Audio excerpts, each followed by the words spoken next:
روایتوں میں آتا ہے، حدیث پاک میں آتا ہے کہ حضور صلی اللہ علیہ وسلم مسجد نبوی میں تشریف فرما ہے، صحابہ کرام کا مجمع لگا ہوا ہے، ایک صحابی باہر سے تشریف لایا اور حضور کو سلام کیا، حضور نے کوئی جواب نہیں دیا اور حضور نے اپنے چہرہ انور کو دوسری طرف پھیر لیا، وہ صحابہ دوسری طرف سے پھر آیا اور حضور کو سلام کیا، حضور نے کوئی جواب نہیں، حضور نے دوسری طرف اپنے چہرہ انور کو پھیر دیا، اس صحابی کو بڑا دھچکا لگا، بڑا دل میں دکھ ہوا، جا کر کے ایک دوسری صحابی کے بغل میں بیٹھ گیا، دل میں بڑا دھچکا لگا ہوا ہے، اس لیے کہ حضور کی ناراضگی دنیا و آخرت کی بربادی ہے، دنیا و آخرت کی بربادی حضور کی ناراضگی میں ہے۔ تو حضور کس سے ناراض ہوگا؟ حضور کس سے راضی ہوگا؟ کہ ہم لوگ کیا کریں، اپنی زندگی کو حضور کی سیرت کے مطابق بنائے تو حضور راضی ہو جائے گا، حضور خوش ہو جائے گا۔ تو صحابی کو بڑا دھچکا لگ گیا، وہ کسی صحابی کے بغل میں بیٹھا اور اس سے کہا کہ میرا بھائی، حضور مجھ سے ناراض ہے، سلام کا جواب نہیں دے، چہرہ پھر لیا، میرا تو دنیا و آخرت برباد ہو گیا، کون ایسی وجہ ہے، کون ایسی گناہ مجھ سے سرزد ہوئی، کون ایسی خطا مجھ سے سرزد ہوئی کہ حضور مجھ سے ناراض ہے؟ تو اس ساتھی نے کہا کہ مجھ کو تو معلوم نہیں، لیکن اتنا پتہ چلتا ہے ہم کو، آپ جو سونے کا انگوٹھی پہن کر کے آیا ہے، شاید اس عرض کی وجہ سے آپ کو سلام نہیں کیا۔ کیا کہہ نعرہ تکبیر، نعرہ رسالت، ارشادات بابو حضور، فیضان بابو حضور، جشن عید میلاد النبی، سبحان اللہ۔ آپ جو سونے کا انگوٹھی پہن کر کے آیا ہے، شاید حضور نے اس کو ناپسند فرمایا، اس لیے حضور نے سلام کا جواب نہیں دیا اور چہرہ انور کو دوسری طرف پھیر دیا۔ اس صحابی نے سنا، اس نے انگوٹھی کو نکال کر کے دور کو پھینک دیا۔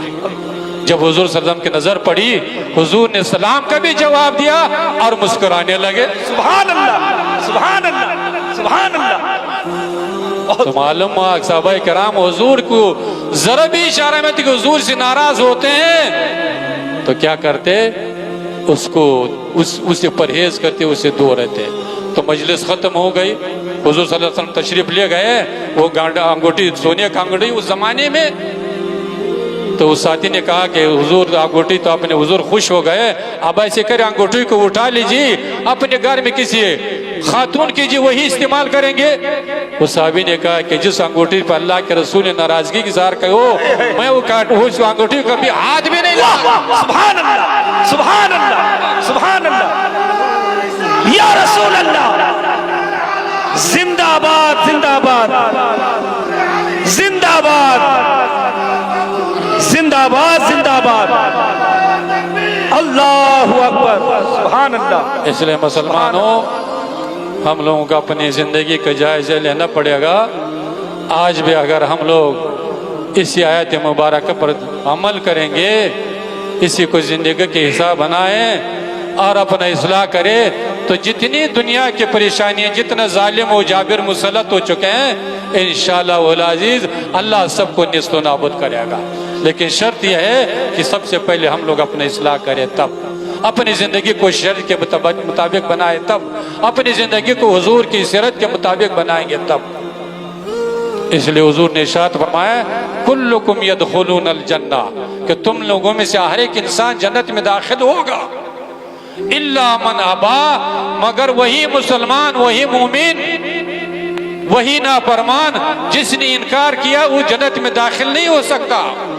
صحابہ کرام نے کہا کہ یا رسول اللہ، جب ایمان والا ہوگا، مسلمان ہوگا، تو انکار کا کیا سوال؟ تو حضور نے فرمایا، من آتانی فقد دخل الجنہ، جس نے میری اطاعت کی، میری سیرت کو اپنایا، میرے فرمان کے مطابق زندگی گزارا، فقد دخل الجنہ، وہ تو جنت میں داخل ہوگا، اور جس نے میری سیرت کا انکار کیا، میری نافرمانی کیا، فقد ابا، اس نے انکار کیا، وہ جنت میں داخل نہیں ہو سکتا۔ سبحان اللہ۔ اس لیے مسلمانوں، ایسے محفلوں سے فائدہ اٹھائیے اور اپنا اصلاح کی کوشش کیجیے، تو انشاءاللہ دنیا کی پریشانی بھی دور ہوگی، دنیا میں بھی عزت کی زندگی ملے گی، دنیا میں بھی کامیابی ملے گی، دنیا میں بھی اللہ کی رحمتیں برسیں گے، اور جب دنیا سے رخصت ہو جائیں گے تب انشاءاللہ ہر پل منزل پر، ہر جگہ پر اللہ کی رحمت ہوگی، کامیابی ملے گی۔